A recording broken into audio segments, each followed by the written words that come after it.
Hello అండి అందరికీ నమస్కారం.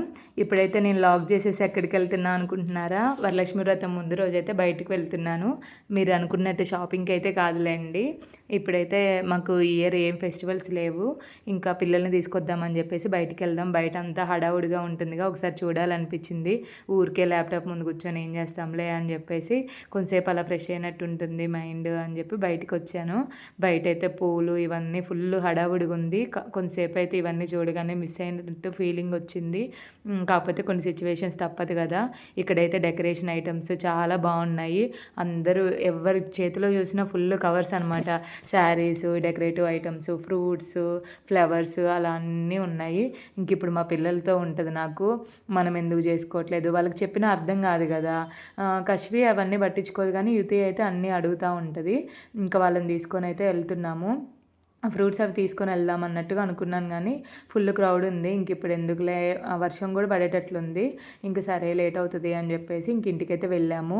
వెళ్ళి లంచ్ బాక్సులు చూస్తే ఇద్దరు ఏం తినలేదు. ఫ్రైడ్ రైస్ అన్నా చేసి పెడదామని చెప్పేసి ఊరికే అట్లా ఎగ్స్, సాల్ట్, కొంచెం కారం వేసేసి కొంచెం రైస్ ఉంది, దాన్ని కలిపి ఇచ్చేసాను. స్నాక్స్ ఏం పెట్టలేదు వాళ్ళకి, డైరెక్ట్గా రైసే పెట్టాను. పడుకుంటారేమో అని చాలా ట్రై చేశాను, పడుకునేటట్టు అయితే లేరు. వాళ్ళతో హోంవర్క్స్ అయితే చేయించాలి. ఇక్కడైతే రైస్ కంప్లీట్ అయిపోయింది. రైస్ వాళ్ళకి వేసి ఇచ్చేస్తే వాళ్ళే తింటారు. ఈ లోపల ఏమైనా వర్క్ ఉంటే అది చూసుకోవాలి. నాకు ఈరోజు ఏంటంటే ఒక ఇష్యూ ఉంది. అది రిజాల్వ్ అయ్యాక నా వర్క్ అనేది స్టార్ట్ అవుతుంది. అది నైట్ అయ్యేటట్లుంది. తెల్లారితేనేమో వరలక్ష్మి వ్రతము అన్నీ క్లీన్ చేసుకోవాలి. ఇలాంటప్పుడే ఇలాంటివి వస్తూ ఉంటాయి. కాకపోతే రెండు బ్యాలెన్స్ చేసుకోవాలి. నైట్ వర్క్తోనే సరిపోతుంది కాబట్టి క్లీనింగ్ అలా ముందు రోజు చేద్దామని చెప్పేసి అనుకున్నాను. పూజ అవి చేసుకోకపోయినా ఇల్లంతా నీట్గా ఉండి అలా ఉంటే మనకు కూడా కొంచెం ఫెస్టివ్ వైబ్ లాగా ఉంటుంది, పాజిటివ్గా అనిపిస్తుంది కదా! అందుకోసం అని చెప్పేసి దీపం ఒక్కటే పెట్టాను కానీ రిమైనింగ్ అన్నీ చేస్తూ ఉంటా. ఇక్కడైతే యుతి, కశ్వి ఇద్దరు కలిసి హోంవర్క్స్ అయితే చేస్తున్నారు. సరే హోంవర్క్ చేస్తున్నారు కదా, నన్నైతే డిస్టర్బ్ చేయరని చెప్పేసి ఒకసారి వర్క్ కోసం చూస్తూ ఉన్నా. ఒక మీటింగ్ ఉంటే అటెండ్ అయ్యాను. మీటింగ్ కంప్లీట్ అయిపోయిన తర్వాత ఇవి స్టార్ట్ చేయాలి. మా హస్బెండ్కి కాల్ చేశాను, తను వస్తారేమో కొంచెం హెల్ప్ఫుల్గా ఉంటుంది, పిల్లల్ని అయితే చూస్తారని. తనకు కూడా లేట్ అవుతుందని చెప్పారు. సో వీళ్ళని నేనే మేనేజ్ చేసుకోవాలి, వర్క్ కూడా నేనే చేసుకోవాలి. ఈ కాల్ అయిపోయిన తర్వాత నాకు టైం అనేది తెలుస్తుంది అనమాట, ఎంత టైం వరకు అయితే ఫ్రీగా ఉంటానో. దాన్ని బట్టి పనులు అయితే స్టార్ట్ చేసుకోవచ్చు అని చెప్పేసి అనుకున్నాను. ఇక్కడైతే ఫుల్ గిన్నెలు ఉన్నాయండి. 2 టైమ్స్ వంట ఇదంతా ఉంటుంది కదా, ఫుల్ అయిపోతాయి. ఈ ఆఫీస్కి పోయినప్పుడే చాలా బాగుందండి, టైం ఉండదు అని చెప్పి ఫాస్ట్గా ఎప్పటికప్పుడు చేసుకుంటూ ఉండేదాన్ని. ఇంట్లో ఉంటుంటే అయితే అస్సలు లేనిపోని బద్ధకం అంతా వస్తూ ఉంది. పదును పట్టాలి దాన్ని కూడా. ఎందుకంటే ఎట్లనే లేజీగా ఉంటే మళ్ళీ ఇదే అలవాటు అయిపోతుంది. మళ్ళీ ఆఫీస్కి వెళ్ళాలంటే ఇబ్బందిగా అనిపిస్తూ ఉంటుంది. ఇక్కడైతే అన్నీ కడిగేసి క్లీనింగ్ అవన్నీ అయితే స్టార్ట్ చేయాలి. ఎవరికైనా కాల్ చేద్దాము అన్నా కూడా ఈరోజు అందరు బిజీగానే ఉంటారు కదా. మా మమ్మీ షాపింగ్కి వెళ్ళింది, అక్క షాపింగ్కి వెళ్ళింది. అట్లా అందరు బిజీగా ఉన్నారనమాట పనుల్లో. అందుకే సాంగ్స్ అయితే పెట్టుకొని ఇవైతే మొత్తం క్లియర్ చేశాను. ఎందుకో గిన్నెలు కడిగేటప్పుడు మాత్రం ఫోన్ కాల్ కానీ సాంగ్స్ కానీ లేకపోతే బండి అసలు నడవదు, ఏం చేయలేమును. ఇక్కడ ఏంటంటే అన్నీ కూడా ఒకసారి మొత్తం వాష్ చేస్తున్నా, నీట్గా ఉంటుంది అని చెప్పేసి. మార్నింగ్కి యూజ్ చేసుకునే ఉంటాయి కదా, అవి కూడా తీసి మొత్తం కడుగుతున్నా. కొంచెం ఫెస్టివల్ ఫీలింగ్ అలా వస్తుంది కదా, అంతా నీట్గా ఉంటే అని చెప్పేసి.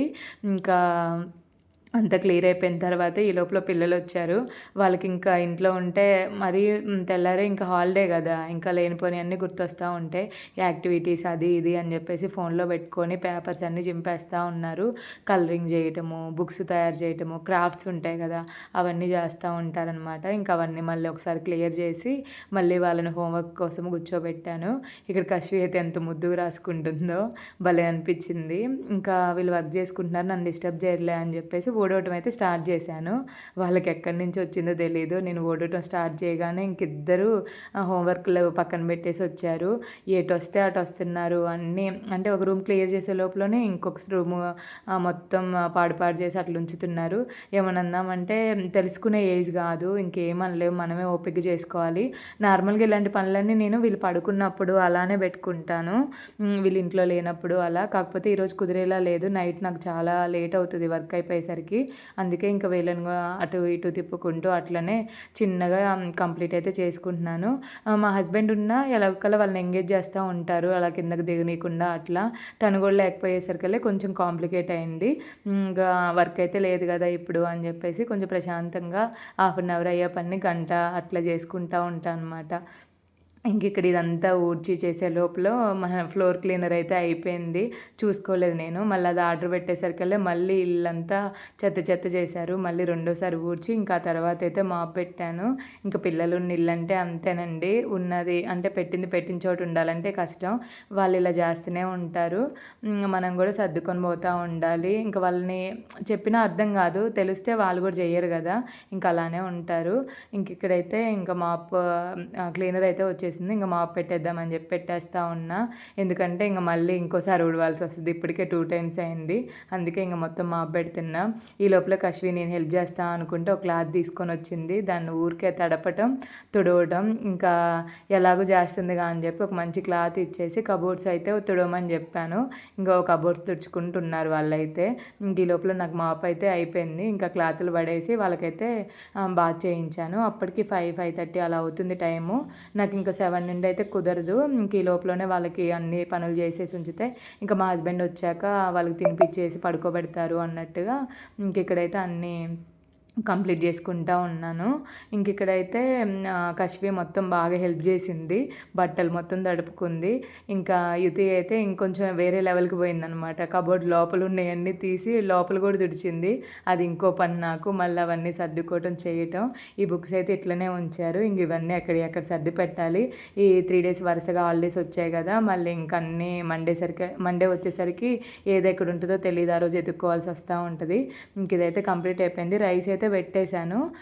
ఈ లోపల ఎనర్జీ లెవెల్స్ అయితే డౌన్ అయ్యాయి. ఎందుకంటే ఇప్పుడు బ్రెయిన్ యూజ్ చేయాలి కదా వర్క్ కోసం. అందుకే ఇంకొక బనానా అయితే తింటున్నాను. ఇంకా తినేసి కొంచెం వర్క్ అంతా కంప్లీట్ అయిపోయాక కర్రీ ఏదైనా చేద్దాం అనుకున్నాను.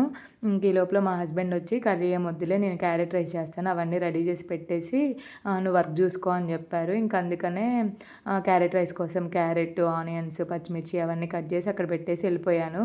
ఇంకా తనే రైస్ ప్రిపేర్ చేసి ఇంకా డిన్నర్కి అయితే పిలిచాడు. పిల్లలకి తినిపిద్దాము అనుకుంటే అస్సలు వినట్లేదంట.